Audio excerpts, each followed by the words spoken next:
कांग्रेस हमेशा से हिंदू विरोधी रही है, लेकिन हिंदू क्यों कांग्रेस विरोधी नहीं होते? शायद वो नहीं समझते कि कांग्रेस ने क्या किया। आपको साल दर साल का ब्यौरा देते हुए बताएंगे कि कैसे कांग्रेस ने हिंदुओं का मजाक बना दिया। 1950 में आया आर्टिकल 25। कांग्रेस 1950 में आर्टिकल 25 को लेकर आई, जिससे धर्म परिवर्तन को मान्यता दे दी गई। और सबसे ज्यादा किसका धर्म परिवर्तन हुआ ये सब जानते हैं, लेकिन ये तो सिर्फ शुरुआत थी। नेहरू 1950 में आर्टिकल 28 लेकर आए और हिंदुओं से धार्मिक शिक्षा का हक छीन लिया। लेकिन आर्टिकल 30 के तहत अल्पसंख्यक अपनी धार्मिक शिक्षा दे सकते हैं। धार्मिक शिक्षा के बाद निशाने पर थी धार्मिक संस्थाएं। 1951 में HRCE एक्ट, 1951 में Hindu religious and charitable endowment act लेकर आए। उन्होंने कारण दिया कि बड़े मंदिरों का रखरखाव सही से हो सके, लेकिन इसकी आड़ में कब्जे कर लिए, जिसके तहत भारत में मौजूद बड़े बड़े मंदिरों का प्रबंध सरकार ने अपने हाथों में ले लिया और मनमाने ढंग से इनकी संपत्ति का दुरुपयोग किया। और ये सिर्फ हिंदुओं के मंदिर पर लागू था, बाकी धर्मों या धार्मिक स्थल पर लागू नहीं था। 1956 में हिंदू कोड बिल आया। 1956 में नेहरू सरकार हिंदू कोड बिल लेकर आई, लेकिन अल्पसंख्यकों के लिए इन्होंने पर्सनल लॉ बोर्ड को बिल्कुल हाथ नहीं लगाया। मतलब एक ही है, देश में एक जाति कद संविधान कानून से और दूसरी अपने धर्म के कानून के हिसाब से, और आज भी यूनिफॉर्म सिविल कोड से कतराते हैं। कांग्रेस ने लगाई आरक्षण की आग। कांग्रेस आरक्षण लेकर आई, जिससे हिंदुओं को बांटने का काम किया गया, जिससे सबसे बड़ा नुकसान हिंदुओं को हुआ। आरक्षण की देश में जरूरत थी, लेकिन मक्कार कांग्रेसी इस योजना को 10 साल लागू करने की बजाय इसे बढ़ाते चले गए और न ही इससे लोगों को सशक्त बना पाए, जबकि लोगों को इसकी लत लगा दी गई। इंदिरा का कार्यकाल। साल 1976 में इमरजेंसी के दौरान ही इंदिरा ने संविधान में सेक्युलर शब्द को जबरदस्ती घुसा दिया, जिसको लेकर संसद में कोई चर्चा तक नहीं हुई।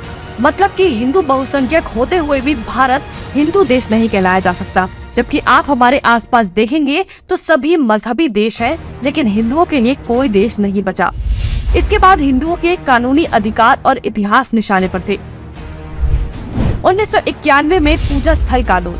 1991 में कांग्रेस ने पूजा स्थल कानून बनाया, जो बेहद हिंदू विरोधी कानून था, क्योंकि इस कानून के तहत हिंदू, सिख और जैन मुगलों के कब्जे से मंदिरों को छुड़ाने के लिए लड़ाई ही नहीं लड़ सकते। उनके पास दलील सुनने का कोई कानूनी अधिकार ही नहीं छोड़ा गया। हमने लाखों मंदिर और उनका इतिहास खो दिया। 1992 माइनॉरिटी कमीशन एक्ट। कांग्रेस ने अल्पसंख्यक आयोग अधिनियम बनाने के बाद अल्पसंख्यक आयोग बना दिया।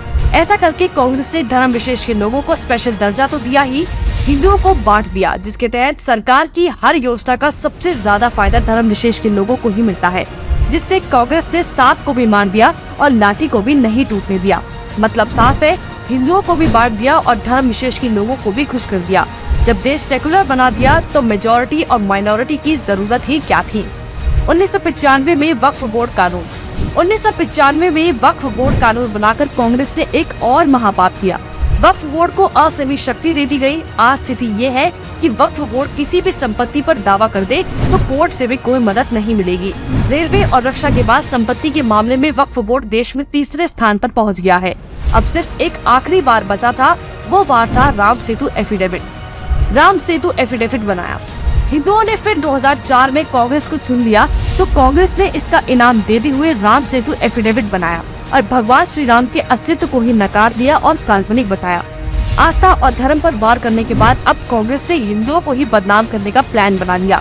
2009 में हिंदू आतंकवादी घोषित। 2009 में फिर से हिंदुओं ने कांग्रेस को चुना, तो उसके बदले में कांग्रेस ने हिंदुओं को ही टेरर घोषित कर दिया। कांग्रेस ने बहुत ही चालाकी से एक एक कर हिंदुओं के धर्म, अधिकारों और शिक्षा के अधिकार को छीन लिया, लेकिन हिंदू फिर भी कांग्रेस को नहीं समझ पाया। औरंगजेब ने हिंदुओं को खत्म करने के लिए तलवार का इस्तेमाल किया, तो कांग्रेस ने हिंदुओं को खत्म करने के लिए संविधान का इस्तेमाल किया। फिर भी कांग्रेस ही बोल रहे हैं कि लोकतंत्र खत्म हो रहा है, जबकि लोकतंत्र नहीं, हिंदू और हिंदुत्व खत्म हो रहा है।